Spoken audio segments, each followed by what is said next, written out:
E aí, beleza? Um grande abraço para você que acompanha o LAC Cursos. Mais uma vez, o professor Edenilson Moraes está aqui junto com você para continuarmos o nosso curso de História de Rondônia. E desta vez iremos abordar a terceira e derradeira parte, onde iremos analisar temas extremamente importantes, temas muito relevantes, como, por exemplo, a colonização de Rondônia ao longo do século XX, analisando dois períodos em especial. O primeiro deles, durante a Era Vargas, dentro do contexto do chamado Estado Novo, quando tivemos a chamada Marcha para o Oeste, que acabou tendo repercussões importantes para o futuro território de Rondônia. Tivemos, por exemplo, a criação do Território Federal do Guaporé, uma política de defesa das fronteiras nacionais implementada pelo presidente Getúlio Vargas na década de 40. Posteriormente, tivemos o advento da criação do Território Federal de Rondônia, já no contexto do governo do presidente Juscelino Kubitschek de Oliveira. Mais adiante, durante o período militar, tivemos a chamada colonização recente de Rondônia, com o surgimento de vários núcleos populacionais que deram origem às cidades que compõem o estado de Rondônia. E tivemos também, durante o período da ditadura militar, a criação do estado de Rondônia, já no finalzinho, na etapa final do período militar, durante o governo do presidente João Batista Figueiredo. Então são esses assuntos específicos que iremos tratar na aula de hoje. Gostaria que você prestasse muita atenção nesta aula, afinal de contas, são temas muito relevantes, são temas importantes que sistematicamente aparecem nas provas que abordam a temática de História e Geografia de Rondônia. Vamos lá então, pessoal, vem comigo aqui. Vamos começar então a nossa análise lá na Era Vargas, na década de 40, quando, da época do Estado Novo, foi implementada a chamada Marcha para o Oeste. E o que foi a Marcha para o Oeste, professor? Veja bem, meu caro aluno LAC Cursos, a Marcha para o Oeste foi um grande projeto de colonização levado a cabo pelo governo federal. É o primeiro movimento de colonização promovido pelo governo republicano em áreas que compõem os territórios de Mato Grosso e também do Vale Amazônico. O objetivo deste projeto arrojado era promover a ocupação e a colonização das terras mato-grossenses e amazônicas. Em qual época que nós tivemos o advento da Marcha para o Oeste? Ora, esse importante projeto de colonização foi implementado no governo de Getúlio Vargas, durante a Era Vargas. Você sabe muito bem, você já estudou esse assunto, você sabe que a Era Vargas é o período de 15 anos. Começou em 1930, com a Revolução que levou Getúlio Vargas ao poder, e se estendeu até 1945. Mas a Era Vargas, por sua vez, está subdividida em 3 períodos, a saber, Governo Provisório, de 1930 a 1934, Governo Constitucional, de 1934 até 1937, e Estado Novo, de 1937, prolongando-se até 1945. É durante o Estado Novo, que é a fase final da Era Vargas, que ocorre a criação da Marcha para o Oeste. Então é na década de 40. Olha só esta frase emblemática do ditador Getúlio Vargas, que consegue expressar os objetivos principais da Marcha para o Oeste. Vamos levar os homens sem terra para terras sem homens. Olha só, vamos levar homens sem terra para terras sem homens. Esta frase é muito emblemática. Esta frase expressa os objetivos principais da Marcha para o Oeste? Na verdade, Getúlio Vargas, preocupado com as fronteiras nacionais, nesse contexto histórico em que o mundo vivenciava a Segunda Guerra Mundial, então era preciso manter o controle sobre as fronteiras federais. Nesse contexto, é claro que a Amazônia vai ter uma importância fundamental para o governo federal. No caso aqui, levar homens sem terra para terra sem homens. Vamos relativizar esta frase. Na verdade, não eram terras sem homens. Eram terras ocupadas por diversas nações indígenas. Mas eram terras que ainda não estavam sendo ocupadas de maneira sistemática, de maneira capitalista. Eram terras que ainda não estavam gerando riquezas para o Estado Nacional. Então é nesse ínterim, neste objetivo, nessa expectativa que se promove essa arrojada política de colonização, a Marcha para o Oeste, que tinha as seguintes metas: promover a convergência das fronteiras econômicas e políticas nacionais, ou seja, transformar o território brasileiro num bloco homogêneo. Veja só, durante a era Vargas nós tivemos o processo de industrialização do Brasil, a industrialização dos grandes centros, da região sudeste, surgindo as chamadas indústrias de base, CSN, Companhia Vale do Rio Doce. Então o processo de industrialização estava em curso na região sudeste do Brasil. E as outras regiões? Bom, as outras regiões poderiam fornecer matérias-primas que possivelmente seriam utilizadas pela indústria que se consolidava no Brasil com o apoio estatal. Então, Vargas quer promover, então, esse bloco homogêneo da nação, ou seja, fazer com que o Brasil se desenvolvesse como um todo. A região sudeste com a industrialização, a região centro-oeste e a região norte também se desenvolvesse como uma região de colonização recente, ou seja, uma nova fronteira agrícola nacional. Este projeto visava a ocupação dos chamados espaços vazios e promover uma política de integração nacional. Como eu já disse, esses espaços não eram vazios. Esses espaços eram ocupados por nações indígenas, mas não se tinha até então um aproveitamento capitalista dessas terras.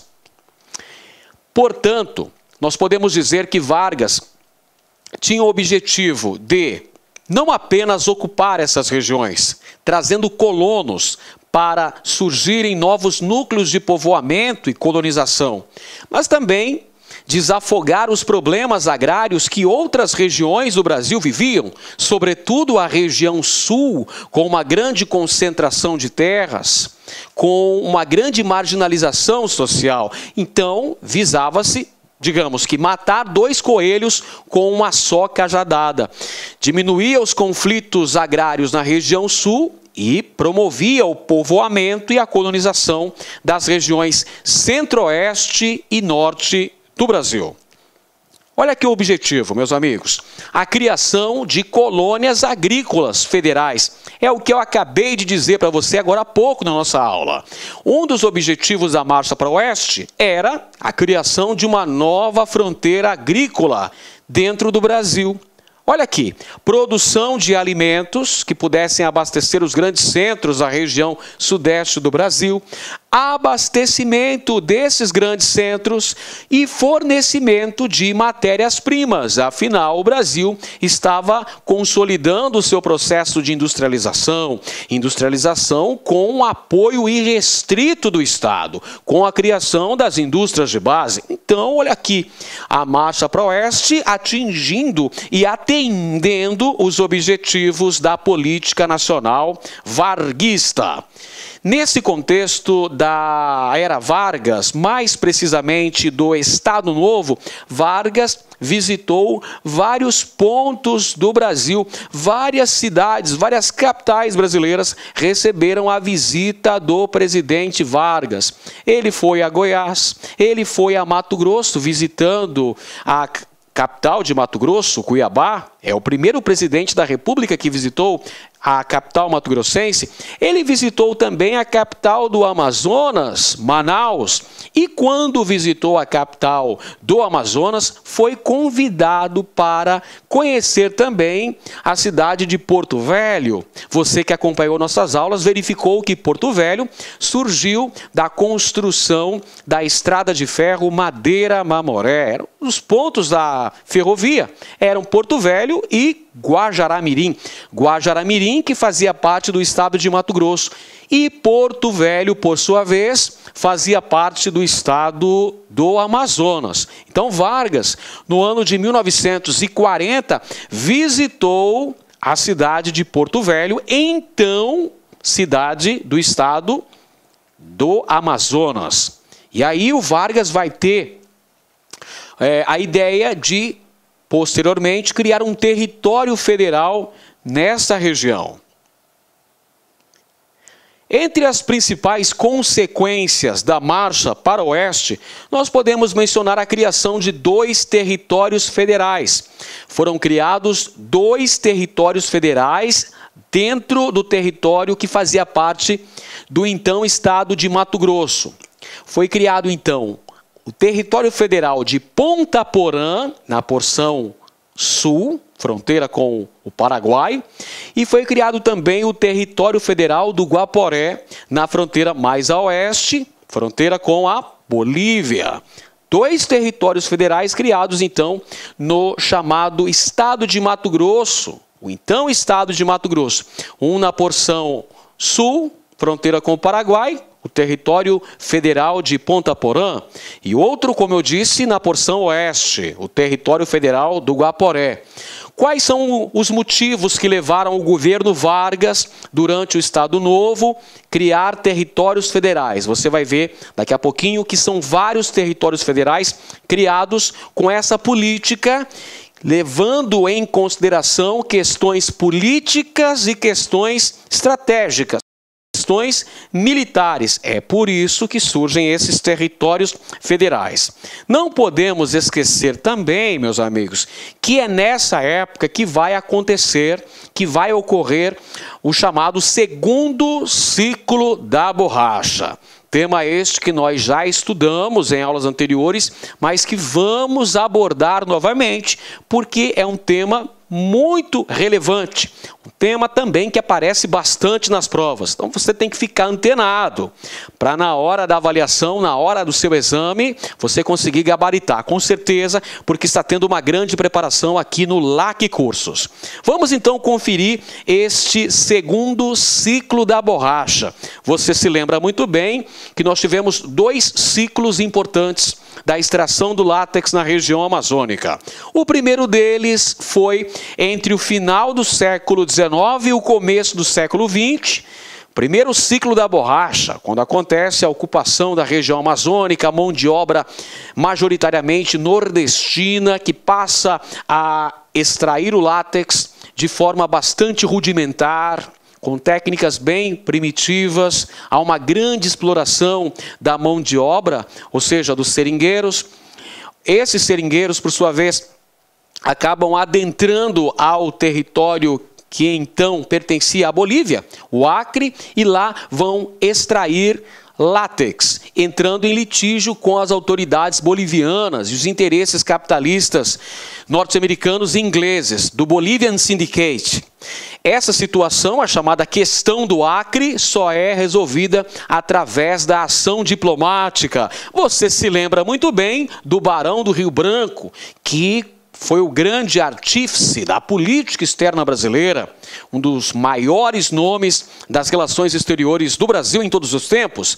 Ele promoveu a assinatura do Tratado de Petrópolis, 1903. Por esse tratado, a região do Acre foi anexada ao território brasileiro. O Brasil pagou uma indenização para a Bolívia e se comprometeu a construir a estrada de ferro Madeira-Mamoré. Beleza, esse foi o primeiro ciclo da borracha. Agora vamos revisar o segundo ciclo da borracha, que aconteceu dentro do contexto histórico da Segunda Guerra Mundial, 1942-1945.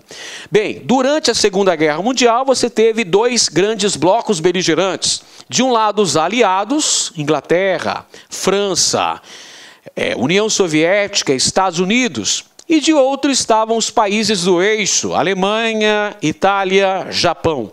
Bem, o Japão, dentro de sua postura expansionista na região do Pacífico, acabou controlando importantes áreas produtoras de borracha. A Indonésia, aquela região lá da Malásia, essa região ficou nas mãos dos japoneses, que bloquearam o fornecimento de borracha para os aliados. Então, por conta disso, os Estados Unidos vão pedir, ou melhor, vão obrigar o Brasil a produzir látex na região amazônica. Isso ficou definido através da assinatura do Tratado de Washington, no ano de 1942, onde ficou decidido pela reativação dos seringais amazônicos, uma operação conjunta, uma operação bilateral envolvendo Brasil e Estados Unidos. O Brasil entrando com a parte pesada, a mão de obra e 52% do capital investido nesta atividade. Já os Estados Unidos entraram com 48% do capital e também com a questão logística, a questão do transporte, visando o escoamento da produção do látex na região amazônica.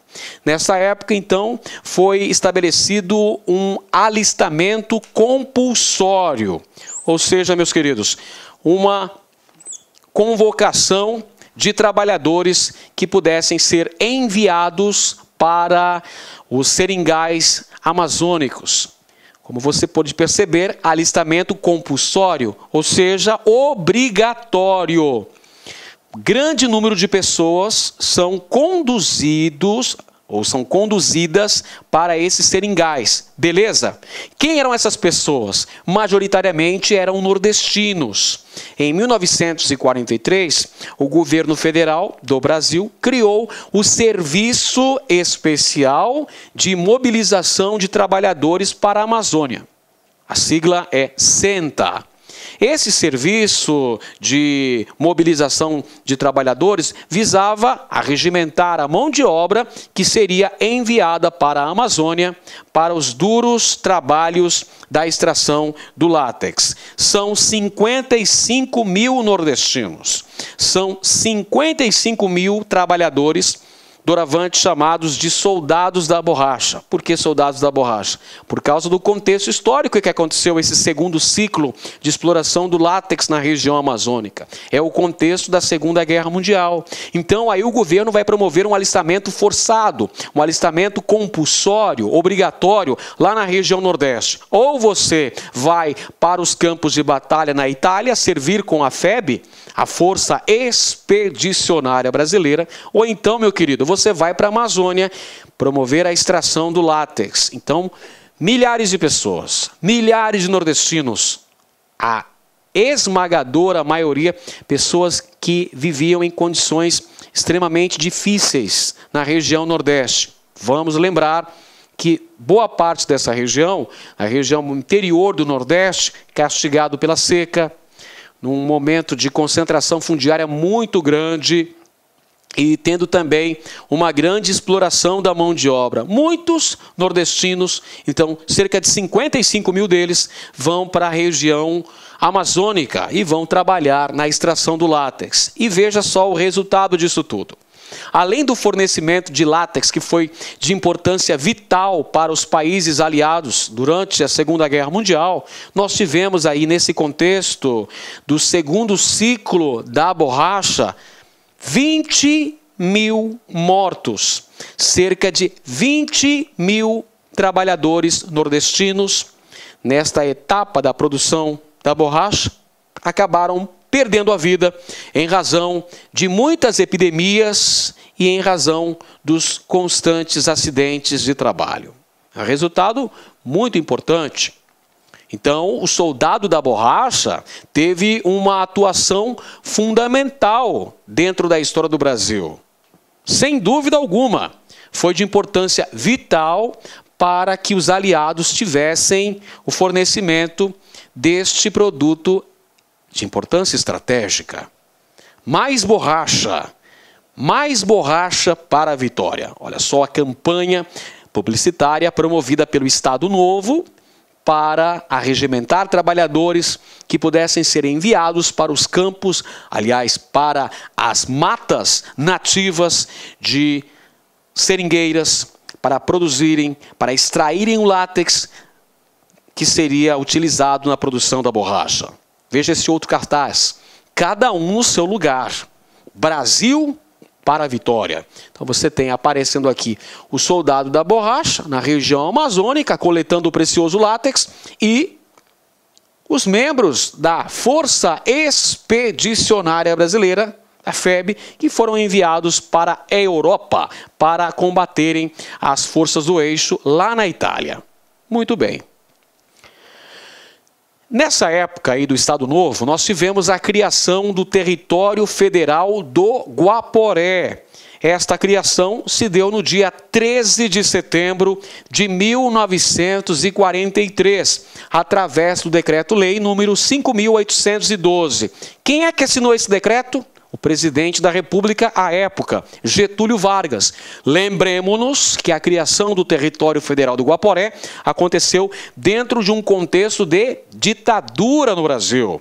Ou seja, não havia liberdade política, o Congresso Nacional estava fechado. Por isso aqui, ó, Decreto-Lei criou o Território Federal do Guaporé, a partir do desmembramento de terras que faziam parte dos estados do Amazonas e de Mato Grosso. 80% do território era de Mato Grosso, cerca de 20% era do estado do Amazonas. E o nome desse território? Guaporé. Por que Guaporé? Guaporé é uma referência a este importante rio, divisa entre Brasil e Bolívia, o rio Guaporé. Bem, são vários fatores que levaram o presidente Getúlio Vargas a criar territórios federais, vários territórios federais pelo país. Especificamente, o Território Federal do Guaporé teve como fatores preponderantes para a sua criação o processo de nacionalização da ferrovia Madeira-Mamoré. Você se lembra muito bem que a ferrovia, a estrada de ferro Madeira-Mamoré, ela foi nacionalizada durante a Era Vargas. No início da Era Vargas, lá em 1931, o governo federal resolveu, então, nacionalizar a estrada de ferro Madeira-Mamoré. O Estado Novo, o governo do Estado Novo, tinha uma grande preocupação em defender as fronteiras nacionais. Era de importância fundamental manter protegidas as fronteiras nacionais. Afinal de contas, vivíamos um contexto de Segunda Guerra Mundial. Então, a defesa das fronteiras nacionais era de importância vital. Ok? Tem mais um. O interesse internacional no látex. Qual é o contexto mesmo? Se lembra? Segundo ciclo da extração do látex. Então, tenha isso em mente. O governo federal cria o Território Federal do Guaporé porque vários fatores corroboravam para isso. Vamos então olhar no mapa para que nós possamos ter uma visão mais clara, uma visão mais perfeita desse processo. Aqui está o Território Federal do Guaporé. Eu vou até anotar aqui no quadro para vocês. Aqui é o Território Federal do Guaporé. Então nós temos aqui nesse mapa o antigo estado de Mato Grosso. que era bastante extenso. Englobava territórios que hoje fazem parte do Mato Grosso do Sul e também, hoje, o território rondoniense. Beleza? Ok. Então, o território do Guaporé, criado no ano de 1943 pelo governo federal, então vai pegar cerca de 80% do território. Olá, meus amigos! Olá, minhas amigas! Tá gostando da aula do professor Edenilson de Moraes? Então convido você a acessar o nosso site, o laconcurso.com.br, porque o professor Edenilson está se especializando em História Regional. Já fez um grande trabalho em História Regional de Goiás, de Mato Grosso e agora chegou a hora de Rondônia. Este curso completo do professor Edenilson por apenas R$ 60, 60 dias de acesso, ou seja, R$ 1 por dia. Pode ter certeza que aqui no Lac Concursos é o melhor custo-benefício da internet.